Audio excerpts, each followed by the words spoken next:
Cricket का सबसे बड़ा मुकाबला इट्स इंडिया वर्सेस पाकिस्तान। जब ये दो एशियन टीम आमने सामने आते हैं तो सिर्फ मैच नहीं होता है बल्कि ये एक जुनून होता है। हर बॉल पर सांसें रुक जाती है, हर रन एक जज्बा बन जाता है।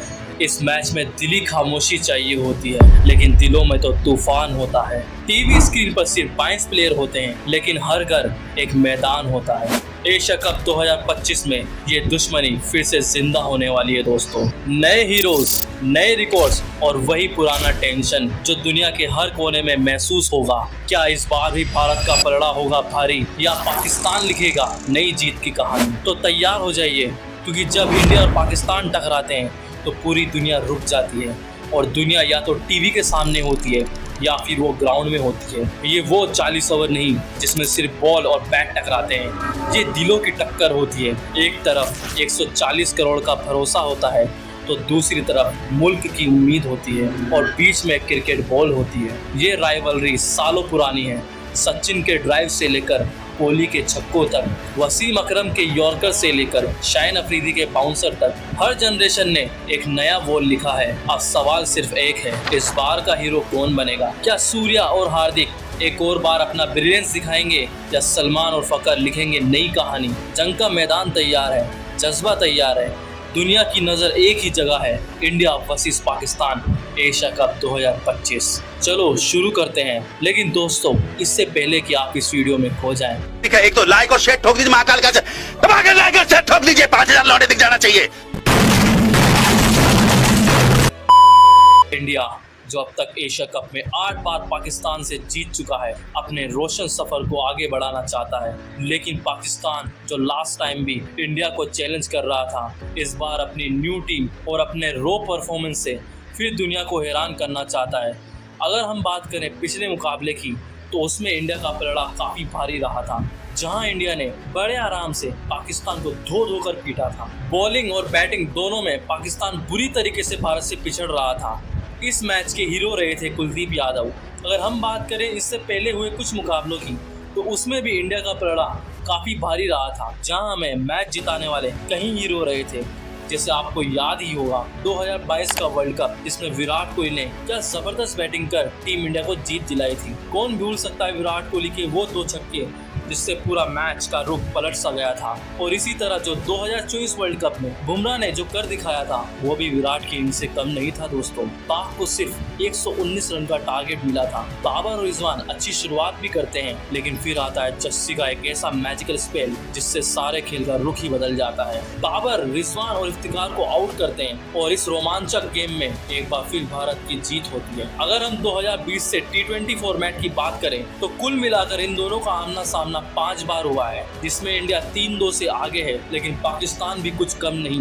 अगर हम पिछले मुकाबले को छोड़ दें तो बाबर आजम की कैप्टेंसी में हुए 5 मुकाबले भारत के लिए बिल्कुल आसान नहीं हुए थे। जो ये भारत 3-2 से आगे है ना, तीनों मुकाबले में जीत आसान नहीं थी। तीनों मुकाबले जो इंडिया ने जीते वो नेल बाइटर थे और वो लास्ट बॉल थ्रिलर थे। आपको पता ही होगा कि भारत को T20 वर्ल्ड कप 2022 में जीतने के लिए एक वक्त 8 बॉल पे 28 रन चाहिए थे। कोई नहीं कह सकता कि भारत ही आराम से जीत गया होगा, लेकिन कोहली की करिश्मा इनिंग और किस्मत से वो मुकाबला इंडिया ने जीता था। ऐसे ही आपको पता होगा कि 2024 वर्ल्ड कप में भी हमारी टीम ने सिर्फ 119 का टारगेट दिया था। एक वक्त इंडिया का विन परसेंटेज 10 से भी नीचे था, लेकिन हमारे गेंदबाजों की वजह से और पाकिस्तान के बल्लेबाजों की मदद की वजह से ये मैच में इंडिया जीत जाता है। और इसी तरह एशिया कप 2022 की पहली भिड़ंत में भी गेम लास्ट ओवर तक जाता है, जहां हार्दिक अपने स्वैग से छक्का लगाकर मैच को फिनिश करते हैं और भारत को एक और यादगार जीत दिला देते हैं। अब आप बताइए दोस्तों, इन 5 मैचों में भारत कितना मैच में आगे था?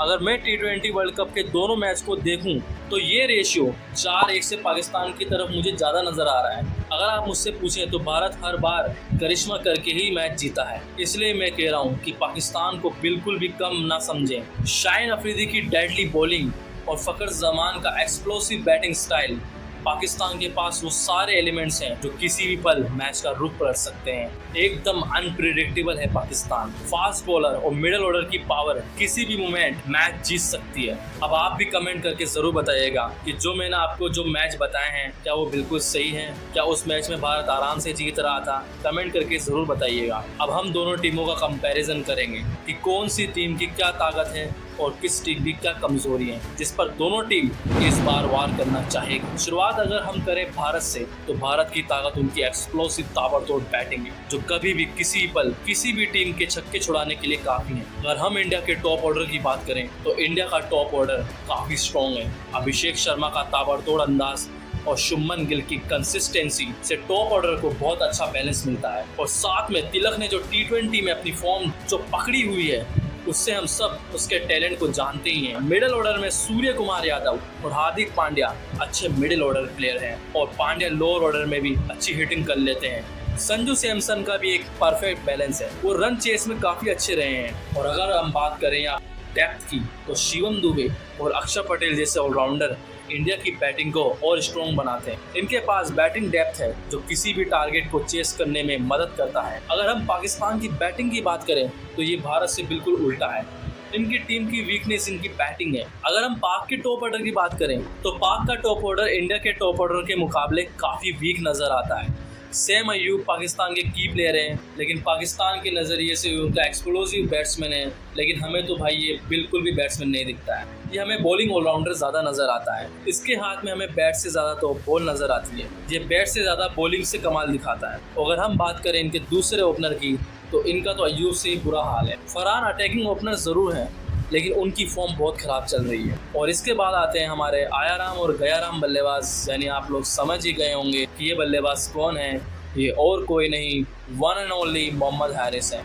ये भाई या तो ये बल्लेबाज एक ओवर में ही 20 रन मार देगा या फिर ये 2 बॉल पर ही आउट हो जाएगा। मिडिल ऑर्डर में फ़खर जमान एक अच्छे बल्लेबाज के रूप में दिखाई दे रहे हैं। सलमान अच्छे मिडिल ऑर्डर प्लेयर्स जरूर हैं, पर जब टॉप ऑर्डर फेल हो जाता है तो मिडिल ऑर्डर थोड़ा यहाँ पे परेशान नजर आता है। डॉट पर डॉट ये लोग खाने लगते हैं और बाद में रन रेट को बढ़ाने के चक्कर में आउट भी हो जाते हैं। अगर हम पाकिस्तान की डेप्थ की बात करें तो पाकिस्तान की बैटिंग डेप्थ में सॉलिड है। पाकिस्तान के लिए दोनों नवाज इस फेज में अच्छे बैटिंग करते हैं। मैं बात कर रहा हूँ यहाँ पर हसन नवाज और मोहम्मद नवाज, साथ में फहीम अशरफ हैं जिन्होंने भी कई मैच जिताऊ पारियां खेली हैं। शाहिन अफरीदी और हैरिस रॉफ जैसे बॉलर्स लोअर ऑर्डर में थोड़ी पावर हिटिंग भी कर लेते हैं, जैसे हमने इन दोनों को 2022 T20 वर्ल्ड कप और एशिया कप के मैचों में करते देखा है। बैटिंग में इंडिया के पास थोड़ा एडवांटेज है। इंडिया की बैटिंग थोड़ी ज़्यादा कंसिस्टेंसी और डीप नज़र आती है। इंडिया के पास स्ट्रॉन्ग टॉप ऑर्डर है और शानदार मिडिल ऑर्डर भी है। अगर हम बात करें इंडिया के पेस अटैक की, तो इंडिया का पेस अटैक वर्ल्ड क्लास है। जसप्रीत का डेथ बॉलिंग और यॉर्कर्स काफ़ी डेडली होते हैं। साथ में हार्दिक पांड्या का दुबई में अच्छा फॉर्म रहा ही है और साथ में स्पिन डिपार्टमेंट में